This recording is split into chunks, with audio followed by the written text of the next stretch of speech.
সাধারণত ঘরের শীত কেটে দুর্বৃত্তরা টাকা পয়সা স্বর্ণ অলংকার লুট করে থাকে। তবে পিরিজপুরে এই ঘটনা পুরোপুরি যে কাউকে আতঙ্ক সৃষ্টি করবে।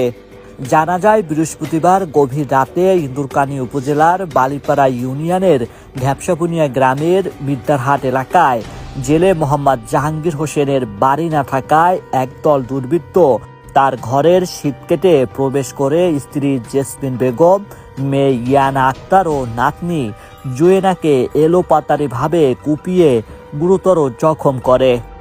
পরে তাদের ডাকচিৎকারে স্থানীয়রা তাদেরকে উদ্ধার করে প্রথমে পিরিজপুর সদর হাসপাতালে নিয়ে যায়। সেখানে অবস্থার অবনতি হলে উন্নত চিকিৎসার জন্য খুলনা সিটি মেডিকেল হাসপাতালে ভর্তি করা হয়। আহত জেসমিন বেগমের অবস্থা আশঙ্কাজনক। আহত জেসমিন বেগমের ভাসুর আবু হানিফ জানান, বৃহস্পতিবার সকালে আমার ভাইয়ের নাতনি আহত অবস্থায় আমাদের ডাকলে আমরা ভাইয়ের বাসায় গিয়ে তার স্ত্রী, মেয়ে ও নাতনিকে উদ্ধার করে হাসপাতালে পাঠাই। তবে কে বা কারা কুপিয়েছে তা আমরা জানি না।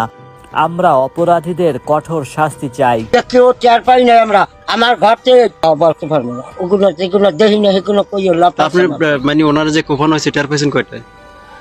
মাইয়ের ছোট মাইয়ের দৌড়ি আমার ঘরে গেছে। এই মার জানি কি হয়েছে, রক্ত দেই কথা কয় না হরে কেমন। এই আমি তত্তরি কই কি কই শিগগির দেখ কি ঘটনা কি। এখন আর নাগপুর দিক চাই যে রক্ত আমি কই দেখ দেই ব্যাপার কি।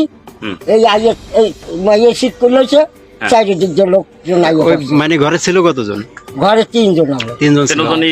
হ্যাঁ, তিনজন। আরে এ বিষয়ে ইন্দুরকানী থানার ওসি তদন্ত মোহাম্মদ হেলাল উদ্দিন জানান, খবর পেয়ে আহতদের উদ্ধার করে পিরিজপুর জেলা হাসপাতালে পাঠানো হয়।